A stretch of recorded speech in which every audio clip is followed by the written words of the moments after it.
आज की इस पर्टिकुलर वीडियो में हम बात करेंगे BSc nursing, BSc paramedical and BSc take courses के बारे में। रिजर्वेशन पॉलिसी के बारे में बात करेंगे, क्या रिजर्वेशन रहेगी डिफरेंट कैटेगरीज के लिए। आपके जो कैटेगरीज हैं, रिजर्व्ड कैटेगरीज हैं, जिसमें आपकी आरबीए हैं, ईडब्ल्यूएस हैं, एससी हैं, एसटी हैं, एसटीपी हैं, जो कि नई कैटेगरी हैं इस साल जम्मू एंड कश्मीर गवर्नमेंट ने यहाँ पर इंट्रोड्यूस की हैं, एसटीपी यानी एसटी पहाड़ी। उसके बाद ओबीसी हैं, ओबीसी भी यहाँ पर इसमें भी चेंज की गई हैं गवर्नमेंट की तरफ से। पहले ओएससी कैटेगरी हुआ करती थी, ओएससी को अब ओबीसी में कन्वर्ट किया गया है। ओएससी में पहले 4% रिजर्वेशन हुआ करती थी, लेकिन अब ओबीसी में 8% रिजर्वेशन है, तो इसमें 4% इंक्रीमेंट हुआ है। एएलसीआईबी है, यानी एक्चुअल लाइन ऑफ कंट्रोल पे जो बच्चे रहते हैं एंड इंटरनेशनल बॉर्डर्स पे जो बच्चे रहते हैं।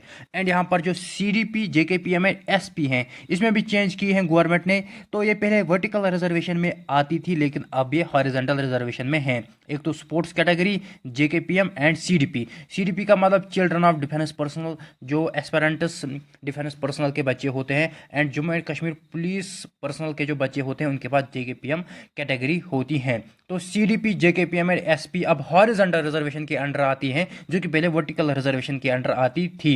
एंड जो पीडब्ल्यूडी, पर्सन विद डिसेबिलिटी, जो डिसेबल्ड बच्चे होते हैं, जिनकी कोई डिसेबिलिटी होती है, हैंडीकेप्ड बच्चे होते हैं, तो वो पहले भी हॉरिजॉन्टल रिजर्वेशन के अंडर आते थे, अब भी हॉरिजॉन्टल रिजर्वेशन के अंडर आते हैं। एंड इसमें 4% रिजर्वेशन है। तो डिटेल डिस्कस करेंगे, वीडियो को एंड तक जरूर देखना। यहाँ पर कुछ इंपॉर्टेंट पॉइंट्स हैं जो कि आपको वीडियो में पता चलेंगे।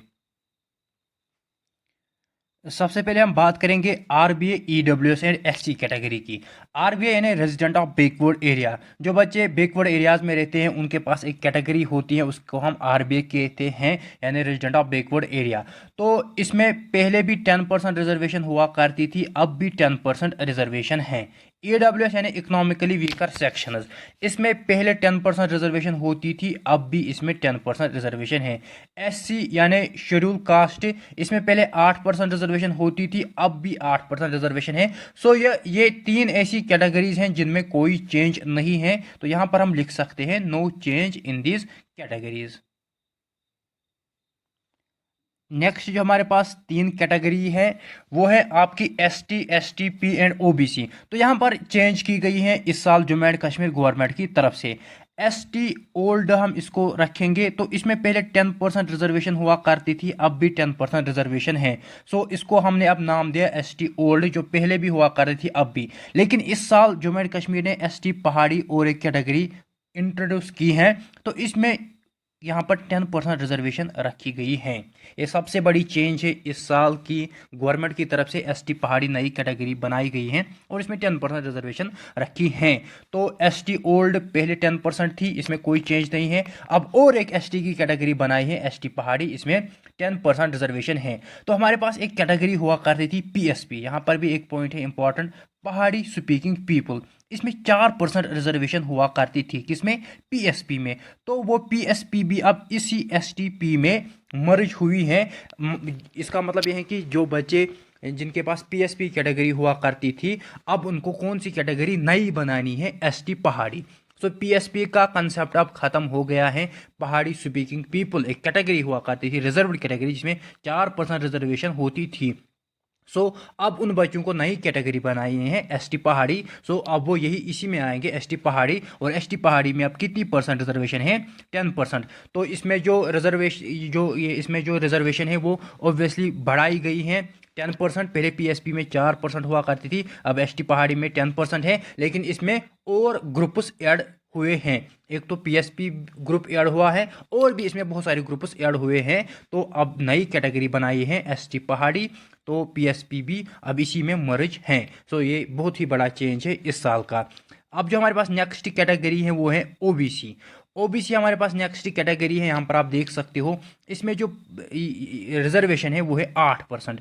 इसमें पहले 4% रिजर्वेशन हुआ करती थी और पहले ओएससी थी। क्या थी? ओएससी। ओएससी पहले इस रिजर्व कैटेगरी हुआ करती थी और उसमें 4% रिजर्वेशन होती थी। लेकिन अब ओएससी को ओबीसी में कन्वर्ट किया गया है एंड यहाँ पर रिजर्वेशन 8% रखी गई है, तो यहाँ पर 4% इंक्रीमेंट हुआ है।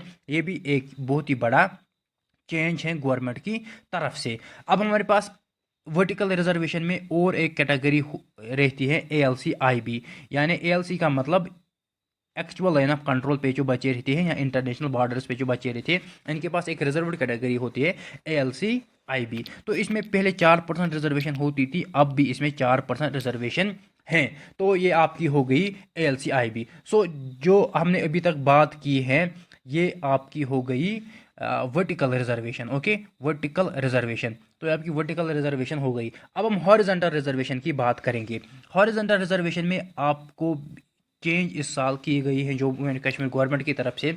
यहाँ पर एक ही कैटेगरी हुआ करती थी PWD, यानी पर्सन विद डिसेबिलिटी। जो डिसेबल्ड बच्चे होते थे, जो हैंडीकैप्ड बच्चे होते थे, उनके पास कैटेगरी होती थी PWD कैटेगरी। लेकिन इस साल और 3 कैटेगरीज को हॉरिजॉन्टल रिजर्वेशन में रखा गया है। एक तो CDP को, और एक JKPM को, एंड SP यानी स्पोर्ट्स पर्सनल, जिनके पास स्पोर्ट्स कैटेगरी होती है। तो ये 3 कैटेगरीज इस साल ऐड की गई हैं हॉरिजॉन्टल रिजर्वेशन में। किसी और नेक्स्ट वीडियो में हम बोलेंगे वर्टिकल एंड हॉरिजॉन्टल रिजर्वेशन में क्या फ़र्क होती हैं। या इससे भी पहले मैंने एक वीडियो रिजर्वेशन पे अपलोड किया है, वो 10 मिनट से ज़्यादा वीडियो है, आप चेक कर सकते हो। उसका जो टाइटल है मैंने रखा है Jammu and Kashmir new reservation policies suicidal, वो आप देख सकते हो। उसमें मैंने सब कुछ यहाँ पर डिस्कस किया है, हॉरिजॉन्टल क्या होता है, वर्टिकल क्या होता है, तो वो आप देख सकते हो। सो PWD, CDP, JKPM and SP ये आपकी हो गई हॉरिजॉन्टल रिजर्वेशन। PW में पहले 4% हुआ करती थी, अब भी 4% है। CDP में यहाँ पर 3% रिजर्वेशन हैं अंडर हॉरिजॉन्टल कैटेगरी। SP में यहाँ पर 2% रिजर्वेशन है under horizontal category, and JKPM में 1% रिजर्वेशन है। सो ये टोटल 10% आपकी हॉरिजॉन्टल रिजर्वेशन है। सो ये आपकी हो गई हॉरिजॉन्टल रिजर्वेशन। वर्टिकल रिजर्वेशन की भी हमने बात की, जिसमें RBA है, EWS है, SC है, ST है, STP है, OBC है एंड ALC है। अब अगर हम देखेंगे ओपन मेरिट के लिए कितना बचता है, तो अगर हम अब यहाँ पर ऐड करेंगे RBA 10%, उसके बाद EWS 10%, उसके बाद SC 8%, उसके बाद आपका हो गया ST का 10%, उसके बाद STP यानी ST पहाड़ी का 10%, उसके बाद OBC का 8% एंड ALC का 4%। सो ये आपका टोटल हो गया 60%। 10 + 10 + 8, ओके, 10 + 10 + 8 + 10 + 10 + 8 + 4, ये आपको हो गया 60%। सो रिजर्व कैटेगरीज के लिए 60% रिजर्वेशन है, एंड ओपन मेरिट के लिए 40% रिजर्वेशन है। ओपन मेरिट के लिए 40% रिजर्वेशन है। सो 60 + 40 इज 100%। अब आप बोलोगे कि जो आपने अभी हॉरिजॉन्टल रिजर्वेशन में PWD, CDP, JKPM and SP, वहाँ पर आपने बोला कि वहाँ पर 10% टोटल रिजर्वेशन है। PWD में 4, CDP में 3, JKPM में 1 और SP में 2। वो 10% आप कहाँ से लाओगे? तो जैसे मैंने बोला कि हॉरिजॉन्टल रिजर्वेशन होती हैं, तो इनको कैसे सीट्स मिलती हैं? सभी कैटेगरीज जो आप ओपन मेरिट आप ले लीजिए, एंड जो रिजर्व्ड कैटेगरीज मैंने बात की RBA, EWS, SC, ST, STP, OBC, ALC, तो सभी कैटेगरीज में से कुछ सीट्स कम करते हैं और देते हैं इन हॉरिजॉन्टल कैटेगरीज को, जो आपकी PWD, CDP, JKPM and SP। तो यहाँ पर कोई चेंज नहीं होता है, क्योंकि सभी कैटेगरीज में से सीट्स कम होती हैं, चाहे ओपन मेरिट है या ये रिजर्व्ड 60% है, चाहे ओपन मेरिट 40% है या रिजर्व्ड 60% है, तो इनमें कुछ सीट्स कम किए जाते हैं। एंड हॉरिजॉन्टल रिजर्वेशन जो PWD, CDP, JKPM and SP है, तो इनको ये सीट्स देते हैं। सो हॉरिजॉन्टल रिजर्वेशन अलग है एंड वर्टिकल अलग है। तो वर्टिकल में 60% रिजर्व्ड कैटेगरी के लिए है एंड 40% ओपन मेरिट के लिए, एंड हॉरिजॉन्टल में 10% है। तो वो 10% सीट्स आप बोलोगे कहाँ से लाओगे? तो वो आप लाओगे, वो कम होती हैं सीट्स कुछ कम करते हैं ओपन मेरिट से भी और रिजर्व्ड कैटेगरी से भी। यहाँ इस 40% में भी कुछ सीट्स कम करेंगे, यहाँ इस 60% में भी कुछ सीट्स कम करेंगे, और वो फिल करेंगे हॉरिजॉन्टल की 10% सीट्स। सो आई होप कि आपको ये सब कुछ क्लियर हुआ होगा। फिर भी अगर आपको कोई डाउट है तो आप कमेंट में पूछ सकते हो।